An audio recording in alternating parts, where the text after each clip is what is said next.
Sometimes the smell of burnt tar and wet canvas speaks louder about justice than the bells of the court.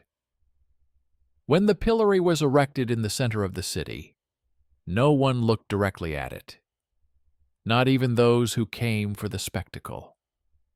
The stones underfoot squelched with rain and spit, and the wooden beam with an iron ring gleamed as if it understood the price of human reputation.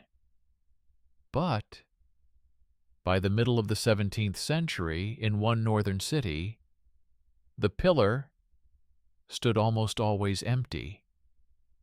The square was quiet. Only the guard said that now shame is paid for in advance. Friends, I welcome you. Your storyteller is with you. Write in the comments where you are watching from, which city, which country. I am curious to see how far this investigation will reach.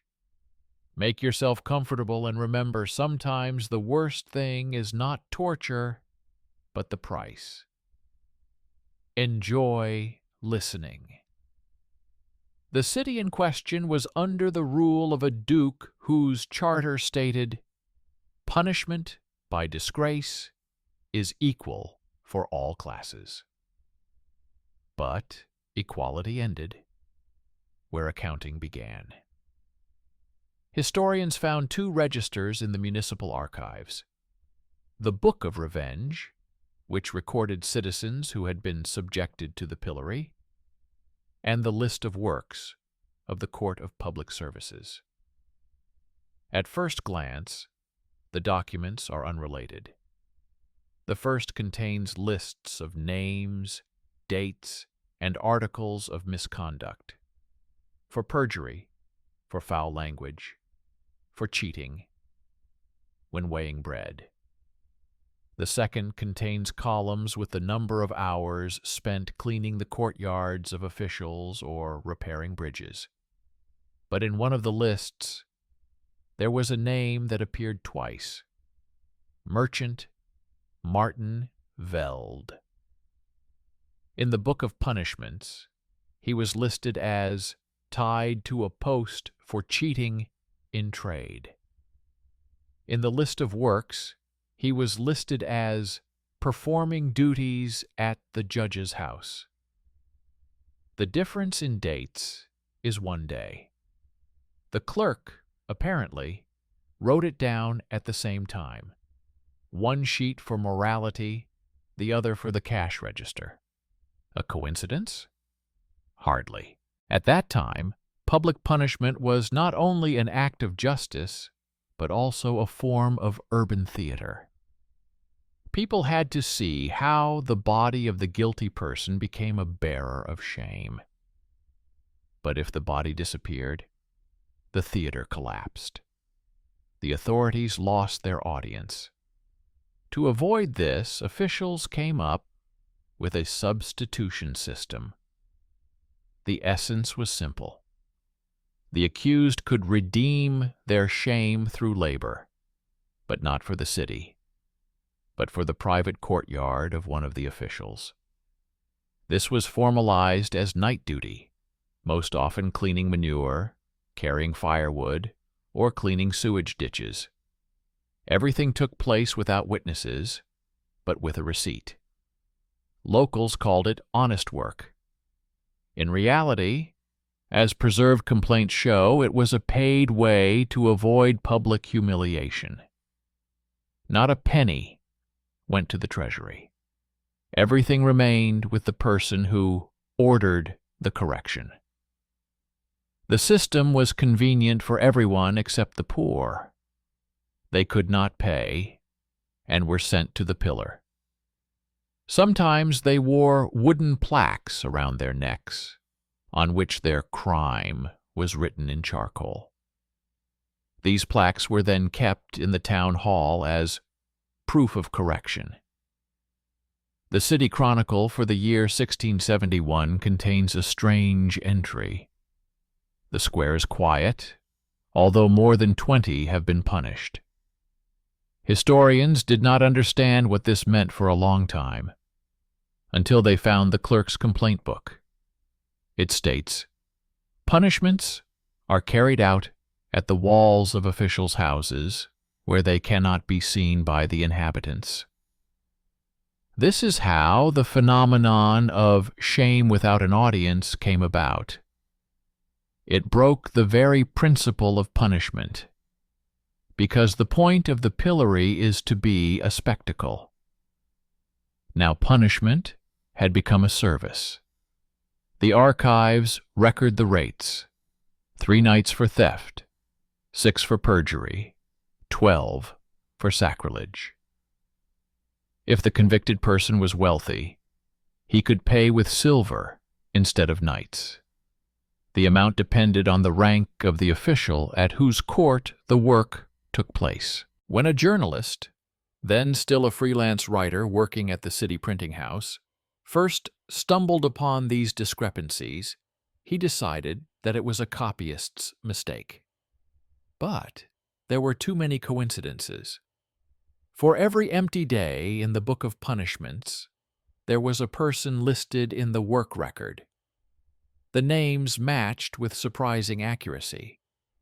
He began to compare the lists. There were 22 matches in 1 year. Over the next 3 years, there were more than 60. And at the bottom of the book, in small handwriting, it said, "The courtyard of the State Councilor Lehman." According to later witnesses, it was there in the basement that the same pillar stood, but without the square and the crowd. It was said that the punished were tied up for a short time to humble their spirits, then given shovels and made to work until dawn. Formally, the punishment had taken place. In fact, the shame was hidden. The church initially objected. The rector of the cathedral wrote that atonement without a witness cannot be effective. But a year later, notes appeared in the parish records. Repentance has been accomplished. The witness is the judge. Thus, the religious system adapted to the new reality. Public morality was replaced by accounting morality. As the practice spread, denunciations disappeared. People realized that shame could be paid for. City gossip was replaced by quiet deals. This was even beneficial for the authorities. The square ceased to be a place of unrest, and the flow of money into private hands became stable. The pillory turned into an accounting service with a price list. When, a few years later, the writer published an article entitled "Equality of Punishment in Figures," it was quickly withdrawn. The authorities claimed that the data was unreliable and the coincidences accidental. But one of the employees, who was dismissed shortly after the audit, gave the journalist a copy of the internal report. There, in black and white, it said, "Agreed, the replacement of public shame with night duty at the court of officials is permitted at the discretion of the judge. Payment remains at his discretion." There were 3 signatures. The Duke's coat of arms was at the top. This was the first document confirming the existence of this shady practice.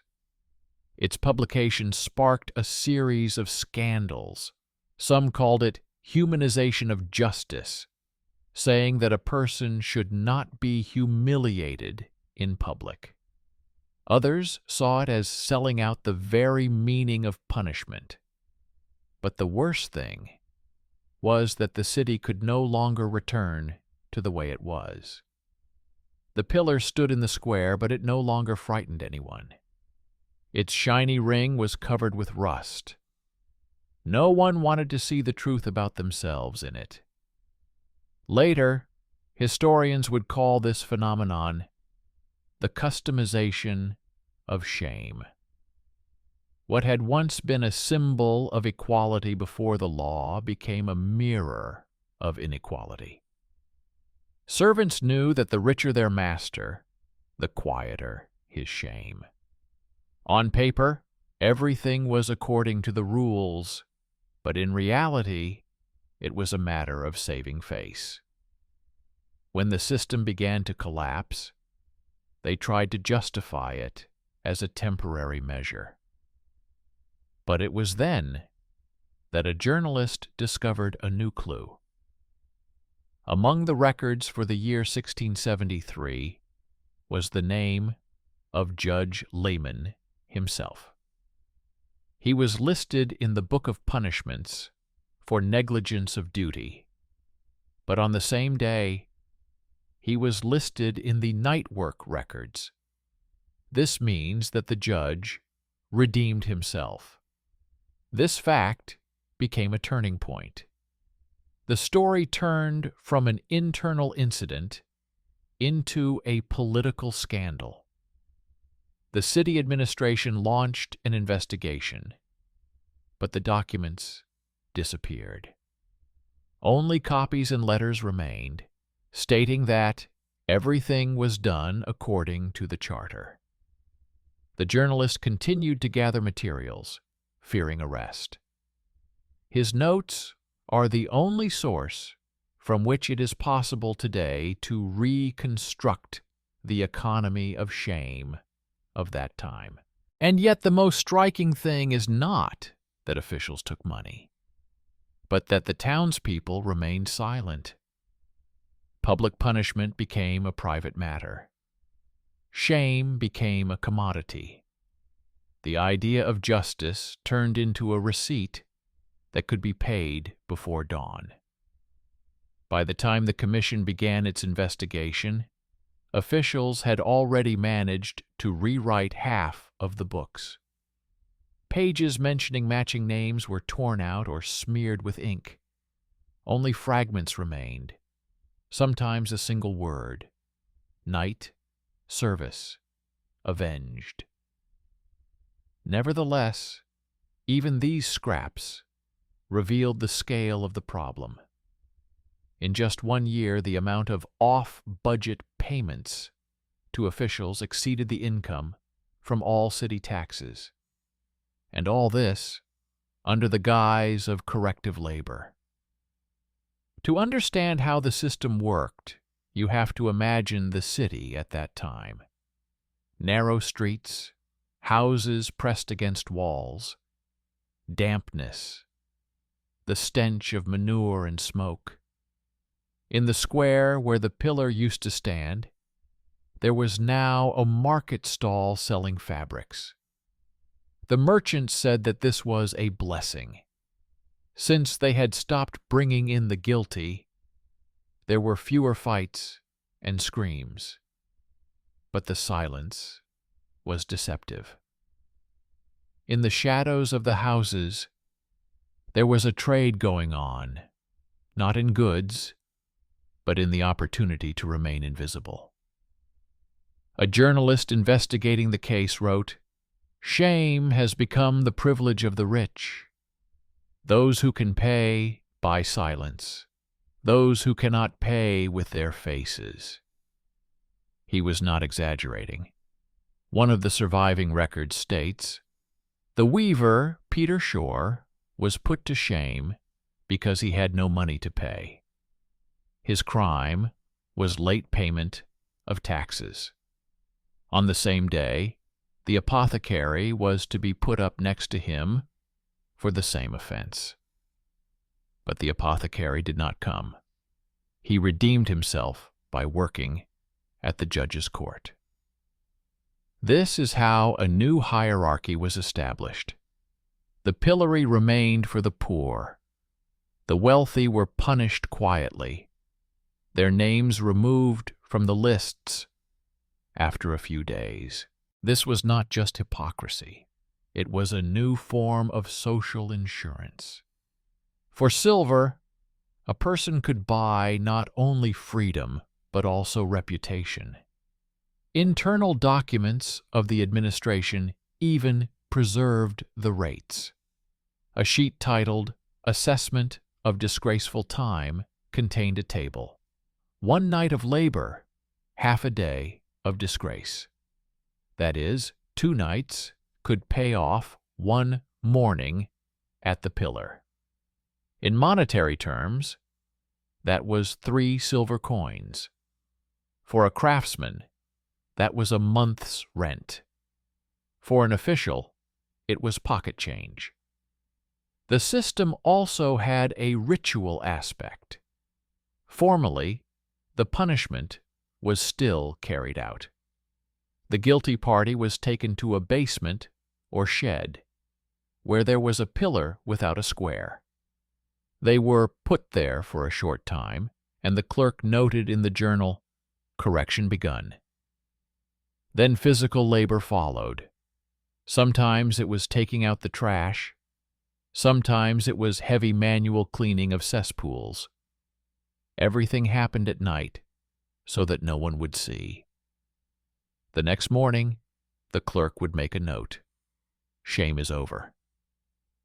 Nothing went to the treasury, but the official received live labor and money. Medical reports from that time show that after the abolition of public punishments, the number of wounds and inflammations among the poor who passed through the pillory without protection increased in the city. The executioners did not care about the condition of the skin. The iron rings rubbed the neck until it bled, and in cold weather, the hands froze to the chains. The diseases were called shameful infirmities: inflammation, burns, fever. Medical books attribute these cases to hypothermia, but folk tales make it clear. These were traces of shame. Meanwhile, for the rich, the physical experience of punishment disappeared altogether. Their shame became an accounting act. Thus was born the illusion of humanity: less physical suffering, more reasonable order. But it was an order based on inequality. Some lost their health, others only their money. The commission created after the scandal faced a paradox. According to the law, punishment had to be visible, otherwise it lost its meaning. But how could the invisible be proven? At the meeting, according to the surviving minutes, one of the members said, if a person worked at night by order of the court, then shame was achieved. Thus, corruption was given a legal justification. The journalist tried again to publish the materials, but the printing house refused to print them. Then he began sending copies to other cities. Several publications reprinted excerpts under headlines such as, "On the supposed equality of punishments." The response was swift. The Duke issued a decree on regulating shameful practices. It officially stated for the first time, the pillory may be replaced by work at the court of officials if this contributes to the preservation of public peace. Thus, an illegal service became law. The letters of contemporaries contain bitter lines. Now shame has become a voluntary matter. People understood that the authorities had no intention of abandoning this convenient scheme. It allowed them to maintain the appearance of order without any real publicity. Moreover, entire correctional rooms began to appear in the homes of officials, basements equipped with rings and chains, where convicts spent several hours, so that a mark could then be made in the book. The myth of equality was preserved in sermons, Priests said that all stand before the judgment seat of God equally, but the documents claimed the opposite. Opposite the names of wealthy citizens, the note replaced by service appeared more and more often, and opposite the names of the poor, it said, done publicly. The difference was not only in money, but also in memories. Some were seen, others were not. The moral fabric of the city began to crumble. People stopped believing in the meaning of punishment. If everything can be paid for, then shame loses its power, loses its... In the notes of one pharmacist, we read, "Punishment without an audience is like a sermon without a listener." His words were later quoted as prophetic. A decade later, the system finally collapsed. But before that, there were still years of silence when everything looked respectable. The pillar in the square stood as a monument to the old order. Sometimes random beggars were tied to it, more for form's sake, to show that the law was alive. And nearby, behind the windows of official houses, real corrections took place, invisible to anyone. It was then that a delegation from a neighboring duchy arrived in the city. They were interested in the experience of smart justice. They were shown the empty square and told about the peaceful nature of the townspeople, and that the guilty now work for the good of society. In reality, it was for the benefit of specific people. Thus, corruption was exported as progress. It was especially alarming that the new rules applied not only to commercial or domestic offenses, but also to religious violations. For blasphemy, for example, the punishment used to be standing at the pillar on the day of service. Now, correction by prayer in the judge's court was enough. The service was turning into a form of bribery. The City Chronicle writes, "Since shame became private, faith has weakened." By the end of the decade, the first anonymous pamphlets appeared, mocking the servants of shame. In them, officials were depicted with keys to their own basement pillars. These texts circulated secretly, but their influence was enormous. People began to whisper that the authorities were afraid of their own square. In response, the Duke ordered tighter control. Each district appointed a morality inspector, someone who was supposed to keep order and report violations. In practice, this meant another source of income. The inspectors took bribes for their silence. The pillory ceased to be an instrument of justice and became a symbol of the economy of fear. The system functioned like a well-oiled machine. Documents show that 8 clerks worked in the Duke's office alone, whose task was to draw up corrections. Their records were neat: straight lines, signatures, dates. On the surface, it was a model of order. But if you read between the lines, you see a shadow. Each name meant a deal. Each number meant the price of a human conscience. When news of an inspection from the Duke's office reached the city, the officials tried to look confident. They were used to audits. Each one ended the same way, with a promise to streamline procedures. But this time the auditors arrived not because of a formal complaint, but because of a denunciation from within. Its author was a former clerk of the correctional court. In desperation, he sent a letter to the capital, attaching a copy of the list, where next to the names of the convicts were the amounts of payments and the names of those to whom these payments were made. Among the names were Judge Lehman, the town hall foreman, 2 members of the Chamber of Commerce, and the abbot of one of the monasteries. All of them received money for atonement without witnesses.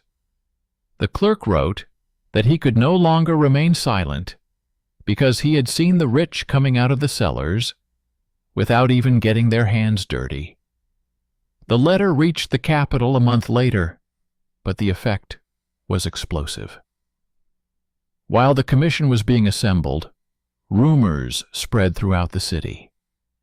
People said that the capital's auditors would judge the judges themselves. The newspapers wrote cautiously, but the hints were transparent. In the northern provinces, discrepancies have been found between the records of punishments and the expenses of the courts. The word shame was not mentioned in print, but everyone understood what was meant. The journalist who started the whole investigation was hiding with friends by that time. His articles were confiscated, but copies were passed from hand to hand. People read them and recognized familiar names. A table in which he compared 1 day of shame to 3 silver coins made a particular impression. A simple arithmetic expression did what sermons could not. It put a price on conscience. When the auditors arrived, the city greeted them with cold indifference. No one wanted to be a witness. But it was already impossible to hide the traces in the archives. The clerk who sent the letter showed them a secret basement next to the judge's house. There was an old pillar there, wrapped in a chain. A sign hung on the wall, "Correctional Hours." The metal surface was darkened, but it shone at the bends where the iron had been rubbed by hands. The Commission's report states, "Traces of repeated use. According to witness testimony, convicts were brought here at night." Formally, this proved the existence of secret punishments. But when the interrogations began, officials claimed that this was equipment from the days of the old statutes. Thus, the word memory became an excuse. Meanwhile, people in the city began to fall ill. Among those who were serving their sentences publicly, there were cases of gangrene and fever. Medical records note damage to the wrists, inflammation of the neck, exhaustion. Treatment was provided at a shelter attached to a monastery. One of the doctors noted, "All these illnesses are the result of cold weather and prolonged standing." He added, "But now there are fewer such patients because there were fewer and fewer poor people who could not pay. Many simply fled." With each passing month, the city became emptier. In the evenings, the squares remained unlit and shops closed early. Fear became the norm. No one knew what they could be punished for and who decided whether to pay or stand. One of the rare voices of protest was the widow of a shoemaker whose husband had been tied to a post for owing money to a merchant. 2 days later, he died of pneumonia. The woman managed to have her husband's name entered in the book of those who died under punishment. Her complaint reached the capital and ended up with the same commission. This case became decisive. At the meeting, one of the members said, "If shame kills, then shame is a weapon." Meanwhile, the parish books disappeared from the monastery.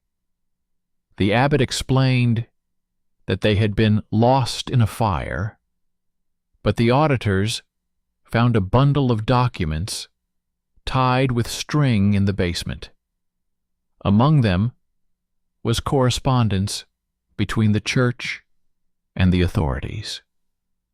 In one letter, the abbot thanks the judge for the timely correction of one parishioner. At the bottom is a note, "Reward received." It was direct evidence, but it was not published. The Duke did not want a scandal. When copies of the reports were delivered to the capital, the office confiscated them and classified them. But one copy remained with the clerk, and years later he gave it to a journalist. This is how the text entitled "The Service of Shame" appeared. It described in detail how the system had turned morality into a service. The journalist wrote that all participants in the scheme justified themselves in the same way. "We don't torture, we correct." This was the new rhetoric of the authorities: humanity as a cover for profit. In essence, it was about the privatization of shame. State punishment became a private transaction. People who were tied to the pillar said that at first they felt no pain, only cold and silence. The pain came later, when the crowd began to hurl insults. These words hurt no less than iron. But now that the punishments had become secret, the pain had not gone away. It had simply moved inside. Those who were corrected in the basements were then unable to look people in the eye for a long time. They had no scars on their bodies, but they had emptiness inside.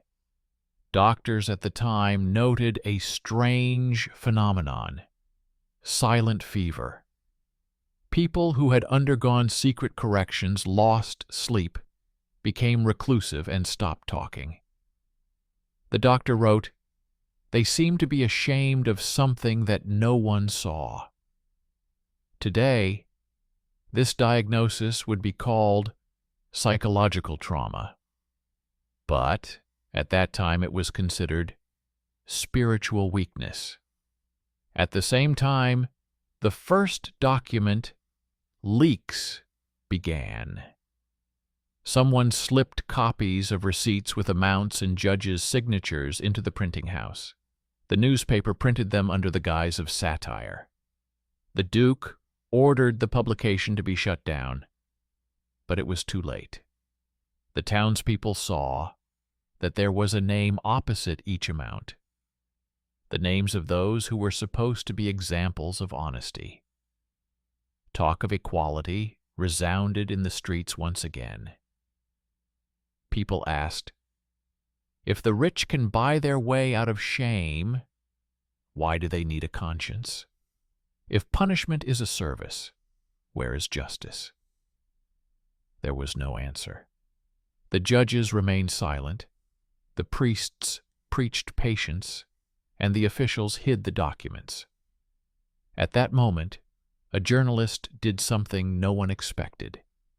He published the names of all those involved in the scheme in a hand-written leaflet that was distributed at night. The leaflet contained only one sentence: "Punishment without witnesses is not repentance, but a deal." This text became a symbol of a new era. The reaction was immediate. The Duke issued a decree to clean up the judiciary. Several officials were removed from their posts. But instead of abolishing the practice, it was simply legalized. Now every convicted person had to pay a fixed fine to the treasury, ostensibly to prevent abuse. Formally, it was a victory for justice. In reality, it was the legalization of the deal. However, the moral damage had already been done. The city no longer believed in the law. A random woman might say, "He's not guilty, he just didn't pay." This phrase became a saying. A few years later, one of the priests wrote in his diary, "We built a temple out of debt and shame." He died shortly after publishing these words, but they remained in the chronicles. Historians would later say that this was the first time that public punishment had turned into a service, not through violence but through comfort, and that it was then that the concept of controlled repentance was born. After the decree on cleaning up the judicial ranks, life in the city outwardly returned to normal. The shops reopened on the square and children passed by the old pillar, no longer with fear but with indifference. Its rings were removed, the traces of rust were painted over, and the square itself was fenced off under the pretext of repairing the pavement. Thus, the symbol of punishment dissolved into urban improvement. But the capital's archives already contained volumes of reports, correspondence, and complaints. The secretaries of the chancellery understood that if the documents were leaked, the scandal could affect not only the northern provinces. After all, similar schemes existed in other cities. In one of them, for example, corrective nights were officially called prayer duty. The convicts spent their time by candlelight in the abbot's house, reading psalms. Formally, it was repentance. In reality, it was a paid substitute for public shame. In the capital's corridors of power, this phenomenon was called the new method of silence. At meetings of the Council of Lawyers, arguments were made that such a practice softens morals and prevents street unrest. In reality, it was about control. Public shame was unpredictable. The crowd could laugh, pity, or defend the convict. Secret punishment excluded spectators, and therefore the risk of public sympathy. The journalist, who had returned from hiding, realized that his discovery had become part of state reform. Now, what he had been fighting against had been enshrined in law. He continued to write, but no publisher would accept his texts. He turned to colleagues in other cities, but they were afraid to even discuss the subject. One day, he was spotted near the square, standing in front of a painted-over pole and holding an old sign that read, "Perjury." According to eyewitnesses, he kept repeating, "It wasn't a pole, it was a mirror." A week later, he was found dead in the river. The report said it was drowning with no signs of violence. After his death, the manuscripts disappeared. But years later, a copy of The Service of Shame surfaced in a university library with a dedication inscription, "To remember that order can also lie."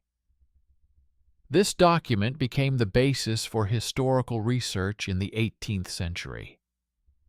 Scientists no longer had any doubts. The system of paid substitutions for punishment was legalized under the guise of humanism. Meanwhile, the structure of power in the city itself had changed.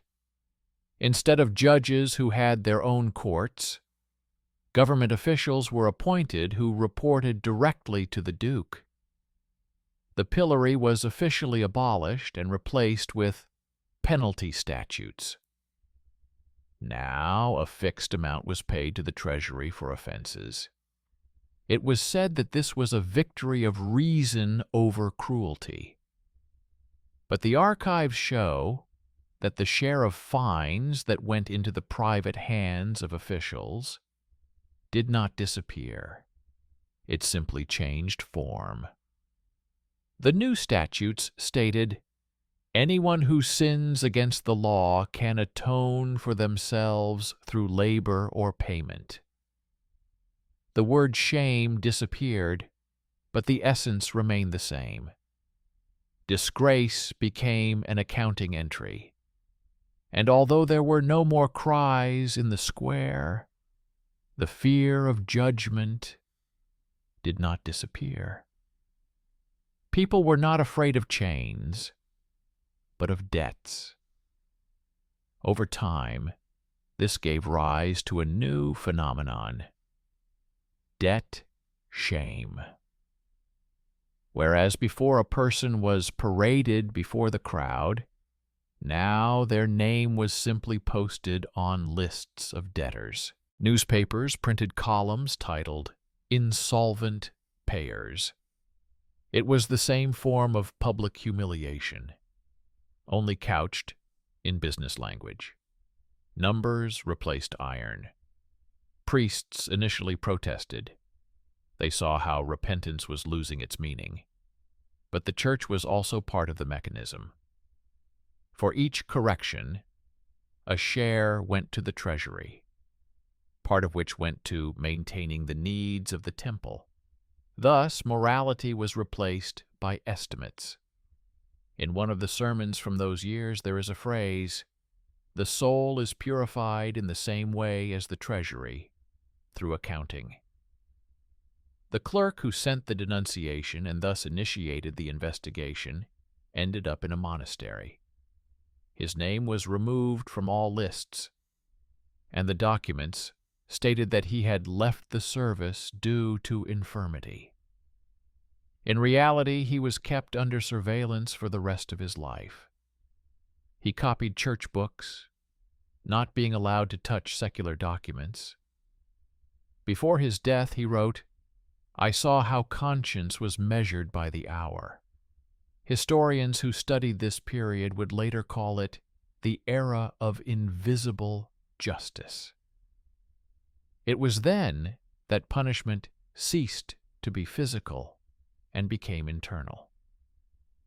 People lived with debt, with receipts, with a sense of guilt that no longer required witnesses.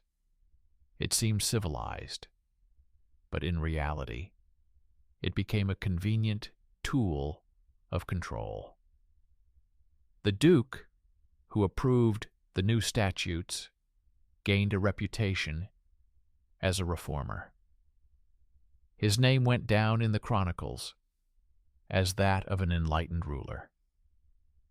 In portraits, he is depicted with a book of laws in his hands, but in that same book, between the lines, is his signature under an order allowing replacement of shame at the discretion of the court. A fountain was later built on the square where the pillar once stood. Its bowl is made of the same stone on which the iron ring was once fixed. Old people whispered that the water in the fountain smelled of iron. No one knew if this was true, but children avoided it. Over the years, the memory of the Pillar of Shame faded. New generations read about it in the chronicles as a barbaric practice of ancient times. But the documents say otherwise. Even at the end of the 18th century, the charter books contain references to atonement through labor at court. This means that the system lived longer than it seemed. It simply changed its name. When historians began publishing archives in the 19th century, society was horrified. Shame, it turned out, had not disappeared. It had become invisible. From the Duke's table to the city clerks, there was a long path of accountability, along which the human face was transformed into a number. One researcher wrote, "The pillory disappeared from the squares, but grew in people's minds. Now everyone is their own executioner." This phrase became the epigraph to a new era, where punishment no longer required chains. A document was enough. Monuments erected in honor of justice reforms stood in the same places where crowds once shouted at the condemned. No one remembered their names anymore, but if you looked closely at the stones under your feet, you could see the old marks carved into them, traces of iron rings embedded in the pavement. They had not been removed, just covered with lime. For the contemporaries of those events, everything ended quietly. The scandal did not escalate into a riot. People got used to the new order, to a convenient form of justice that did not require them to look at suffering. However, the chronicles contain the following entry. From that time on, conscience became a service. When, a century later, scholars examined the city archives, they were surprised. Almost all documents about the pillory had been destroyed, but the accounts and receipts for labor duties had been preserved perfectly. Thus, history preserved not shame, but accounting. There was something symbolic about this. The memory of morality had dissolved, but the memory of duty remained. Archivists noted that the papers smelled of vinegar and mold. The ink had faded, but the numbers were clearly legible. In some places, next to the amounts, someone had added in pencil in a later hand, "Shame paid?" Perhaps these were notes from the 19th century, when researchers were trying to reconstruct the old system. They did not know that this was exactly what the first model of commercial forgiveness looked like. Universities discussed it cautiously. Some called it the precursor to modern criminal law. Others called it a moral catastrophe. But everyone agreed on one thing. This was the beginning of an era when punishment became an exchange. It turned from physical pain into calculation, from spectacle into procedure, from shame into a check. Some documents shed light on how long the old habits lived on. Even when laws officially banned public humiliation, judges continued to keep symbolic items in their offices: rings, plaques, fragments of those very pillars. They said it was a memory of service. In reality, they were trophies. They were kept as a reminder of power over the body. At the same time, the same thing was happening in other countries, in Italian and German cities. Public shame disappeared from the squares, but remained in the documents. In one Bavarian statute from the late 17th century, there is a clause: punishment by shame may be replaced by a fine determined by the court according to the person's status. The phrase sounded humane, but behind it lay the old inequality. The higher the status, the milder the punishment. Historians called this process the financial spiritualization of law. It was the first time that economics had completely replaced morality. From then on, the authorities no longer needed crowds of witnesses. Accounts were enough. 2 centuries later, when industrial cities were filled with factories and working-class neighborhoods, the old formula returned under a new name: penalty for disciplinary violations. On paper, it looked like a simple measure, but in essence, it was the same thing: exchanging shame for money. Only now the payment was not for saving face, but for the right to break the rule.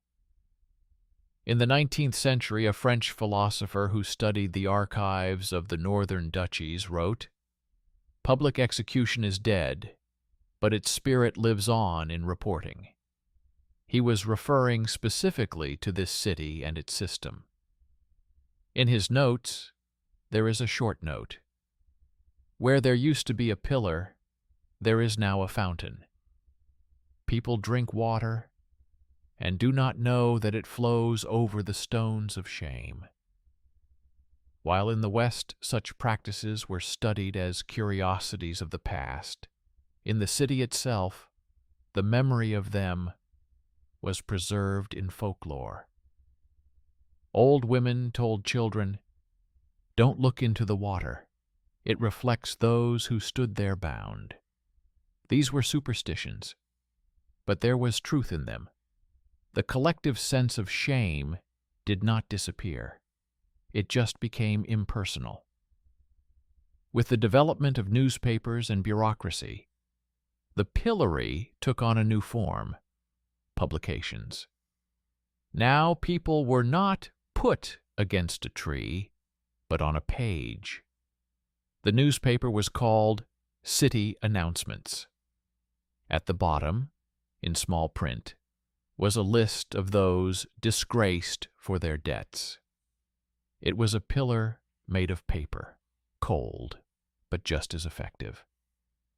In medical treatises of the late 18th century, the concept of shameful melancholy appeared, a state in which a person feels condemned for no reason.